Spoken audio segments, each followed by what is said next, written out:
kind of depends on what you're firing at it with at the end of the day. I mean, most guns will actually go through it, or at least that it will face.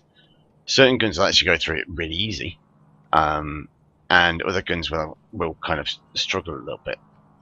The Sherman, for example, will struggle a fair bit with this. The Tiger 1, on the other hand, shouldn't, but can do, depending on how well the player that's driving the Kv-220 plays it.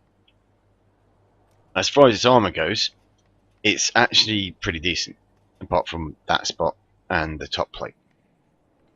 Top plate is only 40mm thick there and 30mm thick there.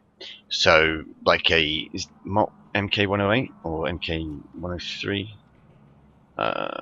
Which one is it? Come on, brain. MK103. Okay, so the MK103 will actually pen the top part, or the roof, of the Kv-220 easy peasy. Okay, that is on quite a few German planes. As far as the cupola goes, then don't even consider any shooting at that. That's actually even more heavily armoured in comparison to the entirety of the rest of the tank, apart from maybe that part there if you're shooting at it from that angle. As far as weak spots go, though, or more weak spots even, like I say, most guns will actually pen this quite easily.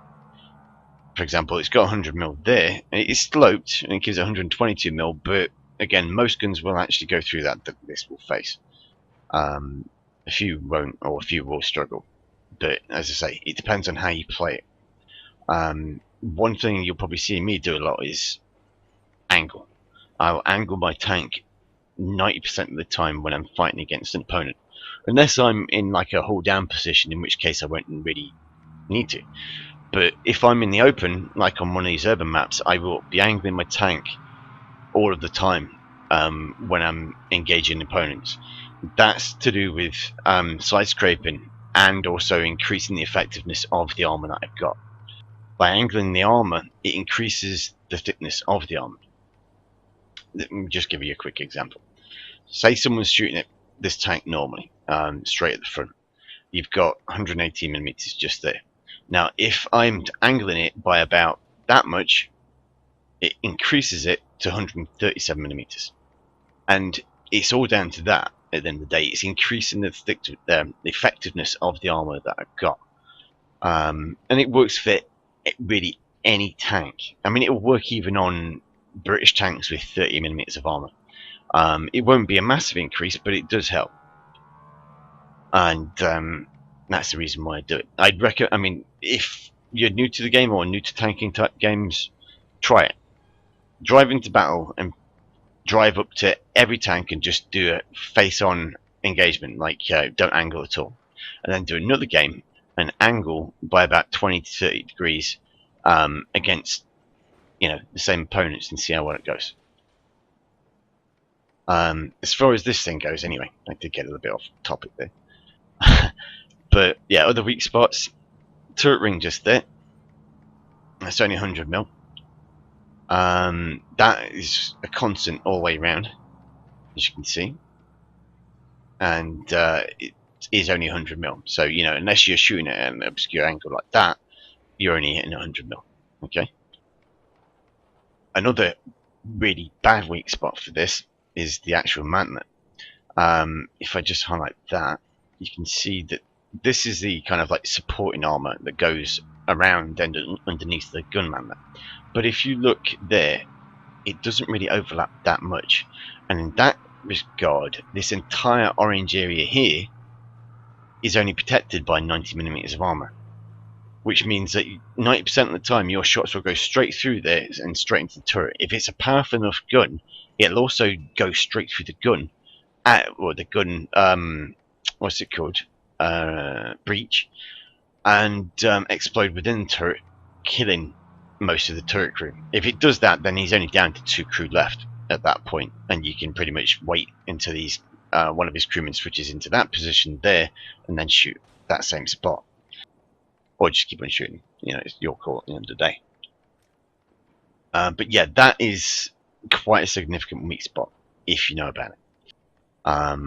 I mean, a lot of people won't actually aim there because, generally speaking, on Russian tanks, that's not really a weak spot. The cheeks are normally the weak spot on Russian tanks, or at least on most of the tanks in the game. But yeah, that is probably the biggest weak spot of the Kv-220, at least from the front anyway. If you've got side-on shots, then there, you drop a shot in right there, you're going to be hitting his crew, his fuel, and his ammunition with one shot, which isn't a good situation for him to be in. When I tend to engage targets, it depends on the situation. You know, if I've got multiple opponents, then I'll try and go straight for that shot. If I've just got this to deal with, or a individual tank, then I'll go for an engine shot first to immobilize him and probably set him on fire. If I do set him on fire, then he's going to have to try and either stop the fire or try and engage me. If he's got a fast rotating turret, he sometimes can do that. If I know he's got a fast rotating turret, then most of the time I'll go for the crew shot, which is there, and that's normally a kill shot, if I'm honest, for most tanks. Do I think this is balanced for its battle reign? No, I don't, if I'm honest. I think it should be 5.7 at least. And the reason for that is because it is faster, better armoured, and has a very similar gun to the Tiger 1H. And the Tiger 1H has been at 5.7 for almost an indefinite period of time. It did spend a little bit of time at 5.3, which was hilarious, but it's since been put back up. But yeah, that's pretty much it. I mean, like I said, there is that weak spot there, but, you know, it means you have to get around behind it. And to be honest, with the other weak spots that are all over it, you don't really need to. Yes. I mean, it is fun. I will completely say that. Whether or not Gaijin will make it a premium you can get again, I don't know. I think I will start doing tutorials, if I'm honest, Juritic. I mean, to be honest, certain things like the way I dogfight, it's, a lot of the time it's situational, but I am, generally speaking, quite aggressive with the way I use aircraft, or at least with regards to using fighters anyway. I am, in the same regard, aggressive with using tanks, and the way that I use tanks. I don't tend to sit back and snipe so often, and I will, in some cases, rush headlong towards the enemy or towards a position where I know, or where I hope, I will be able to reap the rewards of being in such a position. Normally that'll be either a sniping spot or a forward position flanking the enemy. I think one of the biggest pieces of advice I could possibly give is mainly practice. The other one would be map knowledge. Map knowledge is quite an important factor. You might know, everything about tanks ever written, but if you've not got knowledge of the terrain that you're going to be fighting over, then you're at disadvantage in comparison to someone who does, because they will know positions that give them greater cover compared to someone that is just rolling around in the open. They would also know possibly other positions, such as ways to flank around and ways to get behind you, which again, if you've not played a particular map, then you'll be at a disadvantage.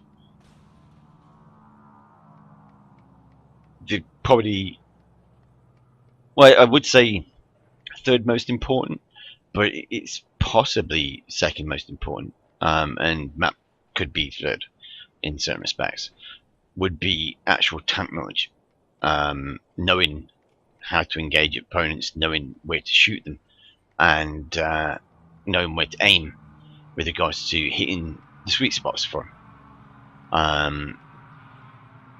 I know that other people do, and we're not necessarily tutorials, but with regards to tanks, or at least new stuff, they might do a quick review on them. That works for the most part, but generally speaking, you can kind of get around that with most vehicles. I mean, with this vehicle, for example, the first time I killed one was actually when Grand Earl Potato was driving one, I think it was. And he shot at me with his Kv-220, and I think he hit the side cheek. If I'm honest, he may have actually hit the frontal arm, and it didn't do anything. It just bounced and ricocheted. I fired one shot at him and killed him with one shot, and that shot went straight through just below his gun, around about there. Went into the turret, knocked out everything in the turret. I think it actually ammo-racked him, but I'm not 100% sure. But either way, yeah, that's. I took a rough guess as to what I thought his weak spot was going to be. I actually was aiming for the turret ring, but the shot hit around about there, I think it was, maybe a little bit lower, around about there, and like I say, wrecked the turret and detonate the ammo rack.